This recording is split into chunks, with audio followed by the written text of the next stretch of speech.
Okay, hi everyone. I am here to read an amazing lecture given by Neville Goddard. It is one of my favorites, so this is what I'm starting with.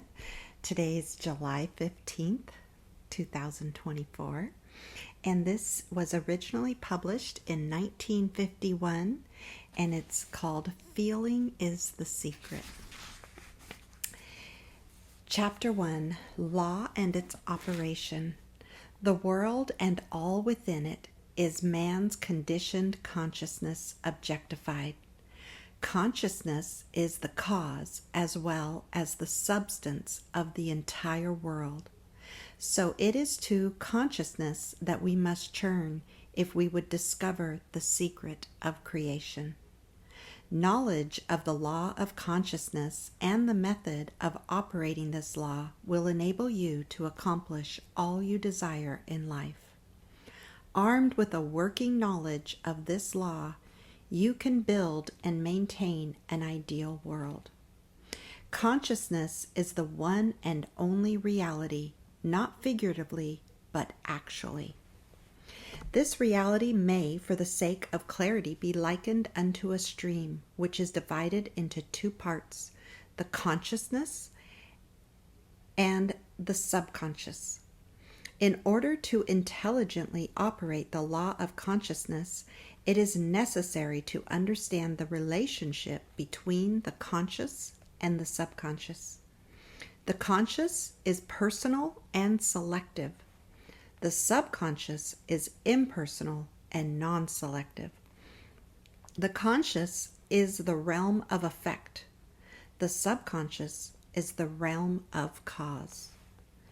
These two aspects are the male and female divisions of consciousness. The conscious is male, the subconscious is female. The conscious generates ideas and impresses these ideas on the subconscious. The subconscious receives ideas and gives form and expression to them. By this law, first conceiving an idea and then impressing the idea conceived on the subconscious, all things evolve out of consciousness. And without this sequence, there is not anything made that is made. The conscious impresses the subconscious, while the subconscious expresses all that is impressed upon it. The subconscious does not originate ideas, but accepts as true those which the conscious mind feels to be true, and in a way known only to itself objectifies the accepted ideas. Therefore, through his power to imagine and feel, and his freedom to choose the idea he will entertain, man has control over creation. Control of the subconscious is accomplished through control of your ideas and feelings. The mechanism of creation is hidden in the very depth of the subconscious, the female aspect or womb of creation. The subconscious transcends reason and is independent of induction. It contemplates a feeling as a fact existing within itself, and on this assumption proceeds to give expression to it. The creative process begins with an idea, and its cycle runs its course as a feeling and ends in a volition to act. Ideas are impressed on the subconscious through the medium of feeling. No idea can be impressed on the subconscious until it is felt. But once felt, be it good, bad, or indifferent, it must be expressed. Feeling is the one and only medium through which ideas are conveyed to the subconscious. Therefore, the man who does not control his feeling may easily impress the subconscious with undesirable states. By control of feeling, it is not meant restraint or suppression of your feeling, but rather the disciplining of self to imagine and entertain only such feeling as contributes to your happiness. Control of your feeling is all important to a full and happy life. Never entertain an undesirable feeling, nor think sympathetically about wrong in any shape or form. Do not dwell on the imperfection of yourself or others. To do so is to impress the subconscious with these limitations. What you do not want done unto you, do not feel that it is done unto you or another. This is the whole law of a full and happy life. Everything else is commentary. Every feeling makes a subconscious impression, and unless it is counteracted by a more powerful feeling of an opposite nature, must be expressed. The dominant of two feelings is the one expressed. I am healthy is a stronger feeling than I will be healthy. To feel I will be is to confess I am not. I am is stronger than I am not. What you feel you are always dominates what you feel you would like to be. Therefore, to be realized, the wish must be felt as a state that is rather than a state that is not. Sensation precedes manifestation and is the foundation upon which all manifestation rests. Be careful of your moods and feelings, for there is an unbroken connection between your feelings and your visible world. Your body is an emotional filter and bears the unmistakable marks of your prevalent emotions. Emotional disturbances, especially suppressed emotions, are the causes of all disease.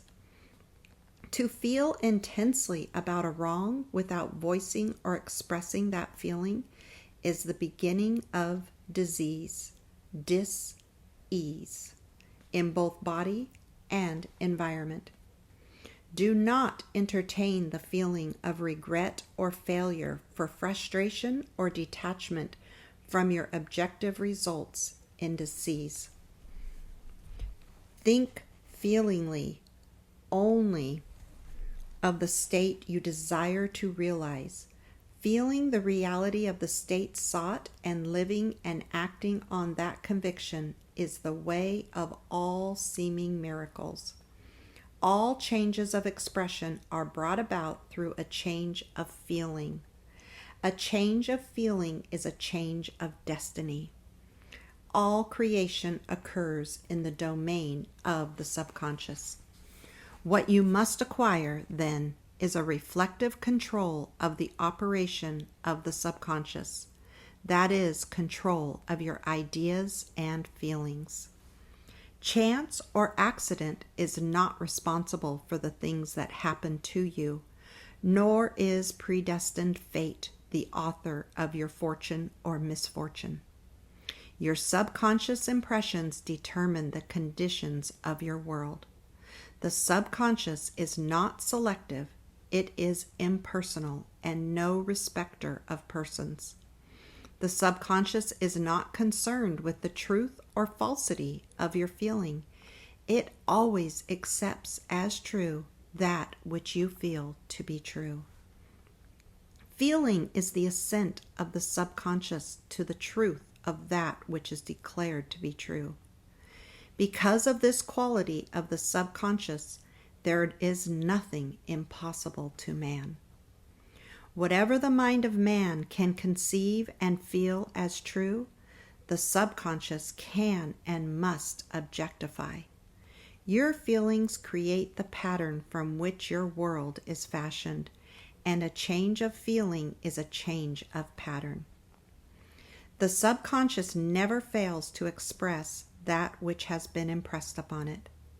The moment it receives an impression, it begins to work out the ways of its expression. It accepts the feeling impressed upon it, your feeling, as a fact existing within itself, and immediately sets about to produce in the outer or objective world the exact likeness of that feeling. The subconscious never alters the accepted beliefs of man. It outpictures them to the last detail, whether or not they are beneficial. To impress the subconscious with the desirable state, you must assume the feeling that would be yours had you already realized your wish.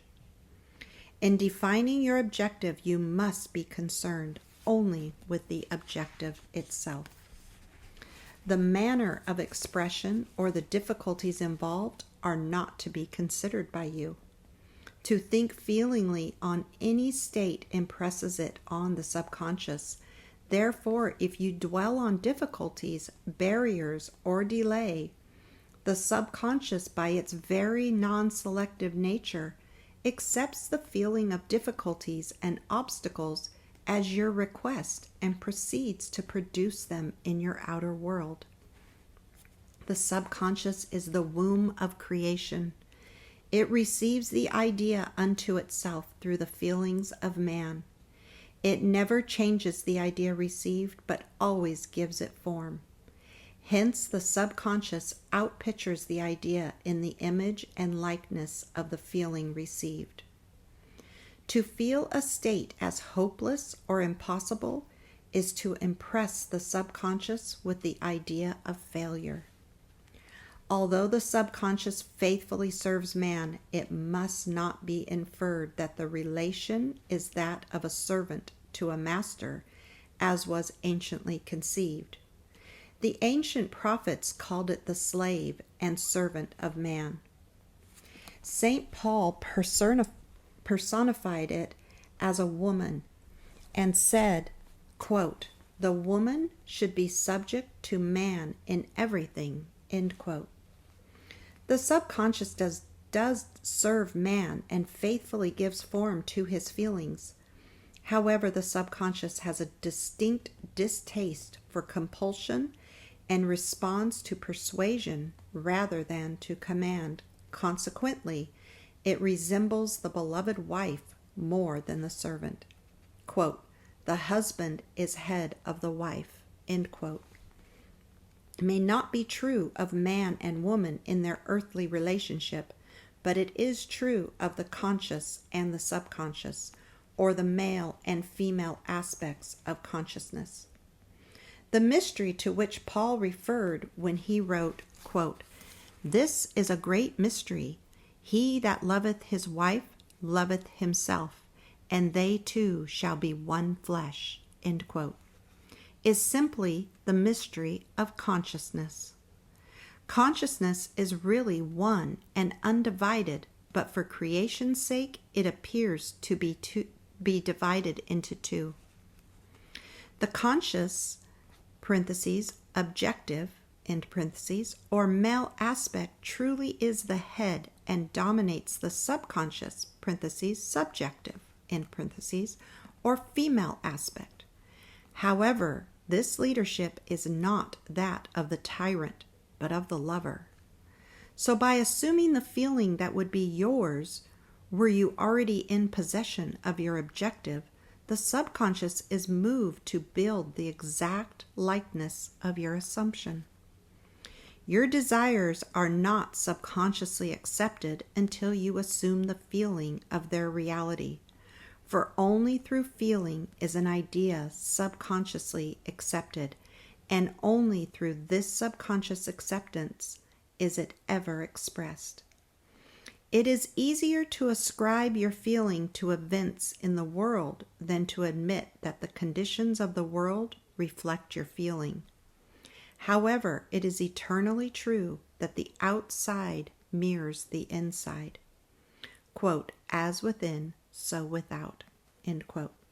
Quote, "A man can receive nothing unless it is given him from heaven," end quote. And, quote, "The kingdom of heaven is within you," end quote. Nothing comes from without. All things come from within, from the subconscious. It is impossible for you to see other than the contents of your consciousness. Your world in its every detail is your consciousness objectified. Objective states bear witness of subconscious impressions. A change of impression results in a change of expression. The subconscious accepts as true that which you feel as true, and because creation is the result of subconscious impressions, you, by your feeling, determine creation. You are already that which you want to be, and your refusal to believe this is the only reason you do not see it. To seek on the outside for that which you do not feel you are is to seek in vain, for we never find that which we want. We find only that which we are. In short, you express and have only that which you are conscious of being or possessing. Quote, "To him that hath it is given." End quote. Denying the evidence of the senses and appropriating the feeling of the wish fulfilled is the way to the realization of your desire. Mastery of self-control of your thoughts and feelings is your highest achievement. However, until perfect self-control is attained so that, in spite of appearances, you feel all that you want to feel, use sleep and prayer to aid you in realizing your desired states. These are the two gateways into the subconscious.